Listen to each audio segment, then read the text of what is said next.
Hi guys, welcome back to the Logic Pro X tutorials. My name is Ashley Standland. Today we're going to be looking at how to set up and use a bus in your mix.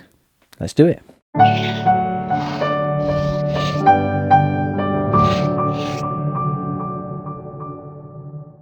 Right then, let's have a look at how to create a bus.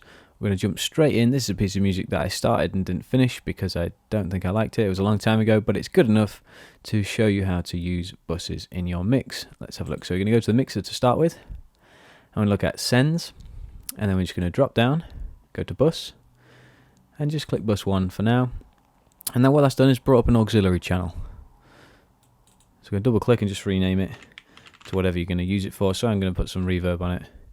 Oh, I didn't do it. Reverb. There we go. Verb. And then let's go ahead and add some reverb.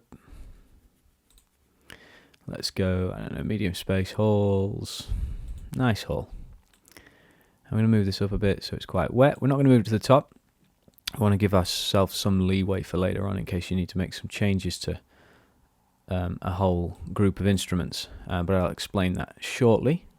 So we'll get rid of that. So we can see bus 1 on the grand piano here is now connected to bus 1 here, and that's our auxiliary channel. So now we've added the effect to the auxiliary channel. It's simply a case of turning up, and that's going to add the effect. So let's have a listen. So we'll solo the piano. We'll start with none, and then we'll add some more.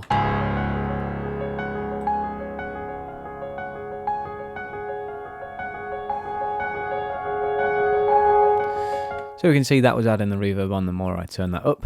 And what we can do is add it to more tracks. And now I've changed the name of it down here. It's showing up with verb here. So we can add bus 1 to whichever instruments we want. And you can do this to all of them if you want. And then you can go ahead and just add the amount of reverb you want to all these. Next, if you want to add multiple buses, you simply just, the little space below, click bus 2. That'll create another auxiliary channel. Let's add compression on this one. So we'll just name it comp, and then compression. I'll just leave it on the factory default there. And then we can go ahead and turn up the amount of compression on that track. And we can do this on any track. So what I like to do, you can put it on the top again and have bus 2 there. But I like to keep the workflow simple and it's nice and easy to read. So I wouldn't put it on that one. You can go below and keep everything in line. So if you end up with 4 buses or 5 buses or however many you use, you can keep them all nice and easily lined up so you can see which track's got what. And you can go ahead and turn that up. So that's the simplest way I've found to add buses and keep it nice and clear in your mix. Another way you can go about doing this is if you go to the output of a channel strip, you can route this to an auxiliary channel. So if we wanted to route this to one of those ones, we can, or we can set up a new one there. But then you can also go to other instruments and route it out to that one as well. I don't like doing this way personally because it's not as clear as using these sends here. It can get slightly confusing, so I personally don't like to do it. I leave all my outputs on stereo output and then just use these sends here. And that's creating a bus. Now earlier I said I would explain shortly why we didn't turn the wetness all the way up there.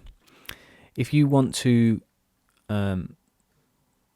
change the mass effect on all the instruments, so if I want to change it on the grand piano, the strings that I've put it on and the timpanis, if I wanted to turn them all up, rather than going individually and turning them up here, I can just go and change this and add a bit more reverb on doing it that way. And that's a little shortcut.